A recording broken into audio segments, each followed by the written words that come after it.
Hi, I'm Bryce Paup, one of the speakers at the Leadership and Longevity Conference, October 25th and 26th. You may not know me, but I played 11 years in the NFL, four-time Pro Bowler, and NFL Defensive Player of the Year.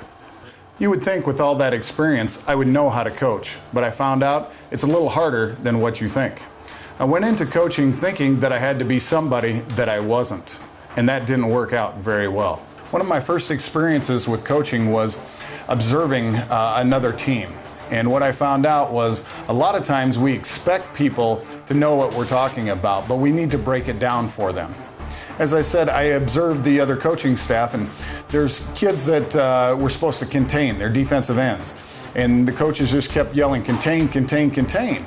But I observed one thing, they never showed them how to do it the whole time I was there.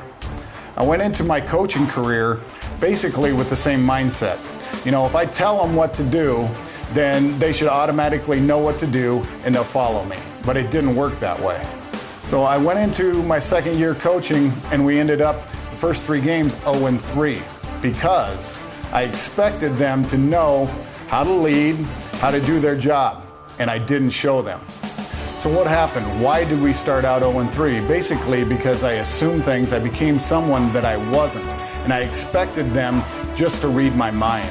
And we have to be able to break it down and make it fun for people, but teach them what we want them to do. So how did I turn it around? I had to basically humble myself and tell the kids basically what they already knew, that I assumed a lot and I needed to teach them exactly what they needed to do, and we need to start having fun. So what I did is I went out and found a book on leadership, and I created a 10-week course on leadership and actually walk them through how to become a leader, because I assumed, because I naturally had a lot of those abilities that I assumed that everyone else did. And then another thing I did is I came up with a concept, word of the week. And basically what that is basically teaching them from the top, the head coach, all the way down to the guy that sits on the bench. We had to get our values the same. We had to be able to talk the same language. Another thing I did is I actually took my coaches or my managers, depending on what field you're in, and I started teaching them on what I wanted from them, you know, how to lead the team. Because if you don't lead the way in leading others, they're going to see through that. You can't take anyone anywhere you haven't gone yourself. And once you have some of those elements, you know what? The human factor comes into it too.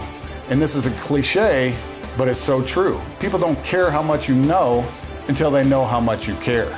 And once they figure that out, they'll do anything for you.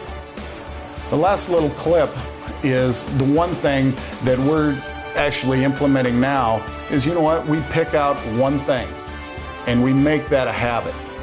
And then it's funny because if you make one thing a habit, then you move on to the next thing.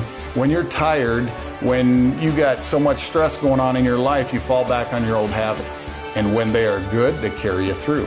When they're not, you get in trouble. So come join us October 25th and 26th and learn how to implement these principles, not just in football, but in life. Because you know what? They are applicable to life just as much as they are to football.